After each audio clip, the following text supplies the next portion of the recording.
आता पावसाळा लागला तर मला चड्डी घेऊन जावा म्हणलो तर लंगोटीवर राय म्हणले आणि या दाजीसाठी 5-5 चड्ड्या आणल्या तुम्ही. दाजी हो का तुमचा पोरगा होजी एवढ्यानं जोय करतात चड्डीवरी.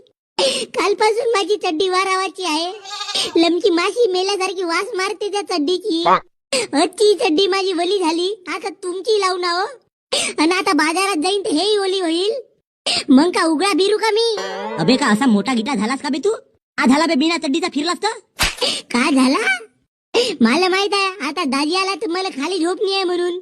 आणि जर मी खाली झोपलो आणि पाण्या पावसाचा कोणता इच्छू किंवा सरप माझ्या पॅन्टात शिरला तर चड्डी राहील तर कसा तरी वाचीन. नाही तर माझ्या गुलगुल्याला तो इच्छू नाही तर सरप चावल नाही का? अबे माझ्या बैल्या शिंग मेलास तर पुरा हिस्सा माझा. ते पाय त्या टकल्यानं का म्हणलं? अबे तसा नाही म्हणलो मी फक्त मटण्याच्या हिश्याची गोष्ट करत आहो. तुझा सप्पा डाव समजला मला दाजी. पण तू लक्षात ठेव तू गण्यासमोर नडत आहेस. आपला नाद करायचं नाही. तुझ्या टकल्यावर जांबाचा झाड वापवीन मी. चाल मटण घेवालं. मग कोणते ठुसे पाहिजे तर बोंबलशील नको मला.